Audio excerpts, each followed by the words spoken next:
What is going on, you guys? Pokemaster Kenny here, and today with the new drop of the list for Astral Radiance, of course we're going to go back and visit some new archetypes that I feel like are going to be going out strong into the gates, or stuff that I'm personally going to be testing for NAIC, Full Grip, Milwaukee, you name it.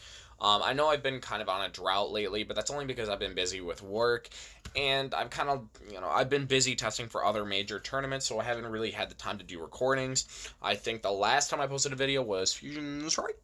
Maybe, yeah, no, it was definitely Brilliant Stars, but, so I want to get into this list with a bang. I'm going to be showing you two different Palkia VSTAR lists, and I do apologize ahead of time. I know this is on a notepad. I physically do not have the mechanical wear in order to give you 100% content, but I will give you 100% information, and to my best ability, to what I currently have access to, so I'll be describing a lot of things while not being able to show it. But if you do like the content and like what you see, please drop a like in the comment section below, and I will be bringing it to you a lot more frequently. We also stream on Twitch now through my phone, which is kind of interesting. I'm not gonna lie. I haven't done a stream in like a hot minute, but that was right before Indianapolis. We are gonna be trying to get a consistent stream schedule. So if you do like that, go look it up on Pokemaster Kenny, which is on Twitch. So without further ado, let's get into one of the two lists, which is just the straight Palkia VSTAR list. This Palkia VSTAR list, of course, is just straight consistency. I don't really mess with anything on this list. Palkia VSTAR has an attack where it does 60 plus 20 for each bench Pokemon on both sides of the board, which is actually pretty insane. You do 260 max with everything on the board. It has 280 HP, and it's a Water-type Pokemon. And the VSTAR power allows you to attach 3 Water Energies from your discard pile onto your Water Pokemon in any way you like to retreat Lightning Week. I think this card is absolutely, yeah, I wouldn't say insane, but I'd say this card is like tier 1, tier 1.5. Just like Suicune is placed in the meta, it's kind of like tier 2, tier 1.5 because of how good it is. This card, just being able to hit 290 turn 2 is pretty insane, I would say. 310 with the quick shooting, like, whew, I know that's not like turn 2, but you could like turn 3 start like doing stuff like that. So it's just pretty nuts. So we have a 4-3 line of that. We have 4 Sobble, 3 Drizzile, and a 1-1 split between the Inteleon engine. Then we have the 1 Lumineon V, because I think Lumineon V, being a Water-type Pokemon, makes sense in here, because you're able to return it back into the deck if you absolutely need to. But it also grabs a supporter card, which you do play a bunch of one-ofs, and you play a very thin, like, draw supporter line. 1 Starmie V, which is a new V, where it does 50 times for the amount of energy on your opponent's board. So if they have 5 from, like, Arceus, being able to just have 3 on it and then accelerate 2 to try and play around it, you're still doing 250 damage. You slap down a Choice Belt, you're one-shotting it clean without a big charm, which is insane. If they drop 6 and run into it, because they may or may not realize that you play this 300 damage, slapping them right in the face. Of course, I'd say every single deck that does play Water Energy should play this card because of how insane it is. Oh my god, is this card insane. The first deck, I think, does like 30 and goes through all effects of your opponent. I think it does 50 and goes through weakness and any effects, I believe, for 2 colorless. It is 190 HP, but it also has free retreat, which is an insane pivot on a 2-prizer like that. And then right here is where I, like, try to go into, like, player preference for you guys. I like to play Radiant Greninja in this because Radiant Greninja has the ability Concealing Hands, where it discards a water from your hand and you draw 2 cards. So it's really consistent, but the Mew matchup is actually 50-50 to maybe 55-45, depending on how the matchup actually goes. But to solidify that Radiant Hawlucha, which does 30 more damage to your opponent's active VMAX Pokemon, would solidify that because you are actually not one-shotting a Mew VMAX with a Choice Belt. Radiant Hawlucha would also allow you to play around the Oricorio if they don't have a Fusion Strike energy and they have a double turbo. You can quick shooting and then slap them in the face with the Radiant Hawlucha being on the bench. I just think it's a very, very good card in this list specifically for that, but I know a lot of VMAX decks aren't really seeing a ton of play right now. It's mainly Arceus and mainly Mew. Which Mew, of course, is the big kahuna of the format. So you kind of want to do everything you can to beat that. But Radiant Greninja is very consistent in the list, which is why it does come down to player preference or how the meta does end up shaping up. If it does come down to that too, you could also afford to put in like an ordinary rod, just so you can end up looping it back. You could also do that in general with the list, so you could loop back a Starmie V. So it was a 61st card in this list.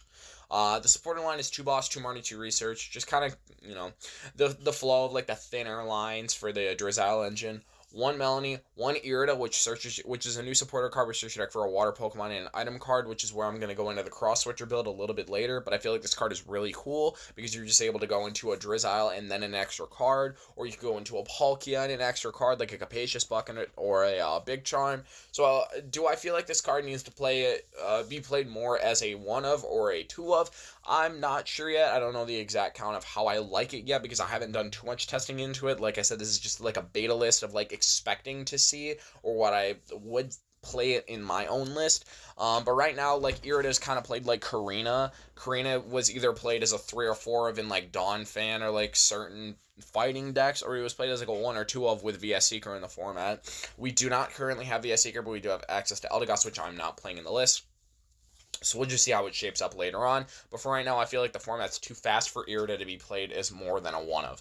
We do have the 1 Raihan, like the 1-1 Melanie Raihan split, I think is very strong. And then we have Roxanne, which is a supporter card where you can only play it if your opponent has 3 or less prize cards remaining.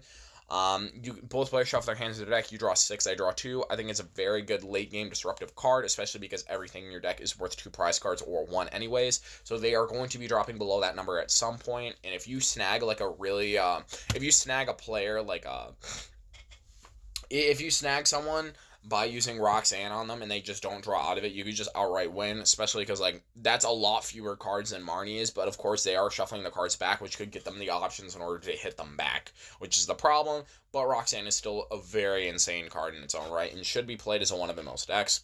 Going in the item cards, I play I play a couple 1-ofs, but they will make sense the second I start explaining them, or they're kind of self-explanatory depending on what they are and how you look at it.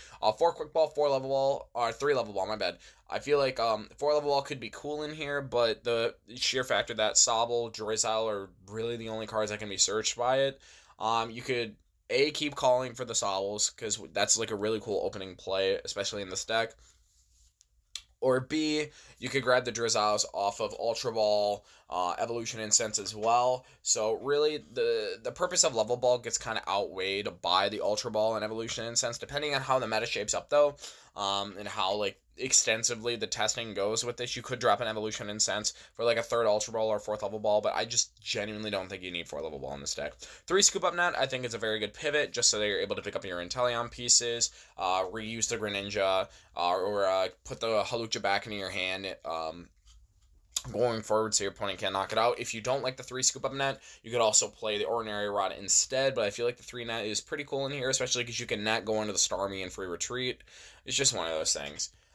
2 Evolution Incense, just so you're able to search your deck for any evolution. 2 Ultra Ball, can say 2 choice spells, so you can hit those numbers. 2 Buckets, so, you can search your energies, so you can, like, combo off with, like, Greninja and Melanie and all that stuff. 1 Big Charm, so your Palkia can get 310 HP and your Starmie, like, 220? So, it slightly puts it out of Meloetta range, for Starmie, so they have to have a damage modifier and not just have, like, 3 energies on the board. 1 Echo Horn, which drops a basic Pokemon from your opponent's bench onto their board, or from their discard pile onto the board. I keep saying bench, and I don't know why when it comes to that card, but it's just another way to where if your opponent tries to play around it, you're just like, no, you're putting it back, and it could be like an Echo Horn boss play on like a Crobat or a Luminion or like a support Pokemon, 1 Palpad, I think Palpad's pretty good in this deck. You're just able to search for it and just instantly put your supporter cards, especially like a lot of 1-of-1s, you can just shove them back into your deck and just search for them mid or late game. 1 Switch Cart or Escape Rope, like I said, this is another player preference card. Switch Cart is a new switching card, which allows you to switch your active Pokemon to one of your bench and then heal the 30 from it. I think this should be played over Switch 100%, just because of the healing aspect and the switching aspect, and it isn't limited to any specific type like Switching Raft was, because I know Switching Raft was extremely similar to this card, except you had you were only able to play it on water type Pokemon. Switching card, just being able to go switch, heal 30 is pretty good. So that 30 damage could be like a quick shooting damage, quick shooting damage from earlier. It could be like a switching card out of like Arceus range, which I believe it's 100. They hit for 180. You get it down to 150. They have to do 310.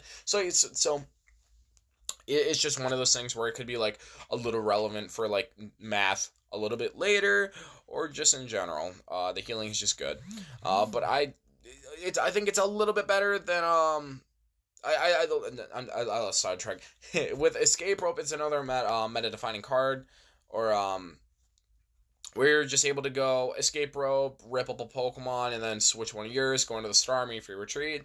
But it's also just one of those player preference cards where you're like, well, do I want this or do I want the switch?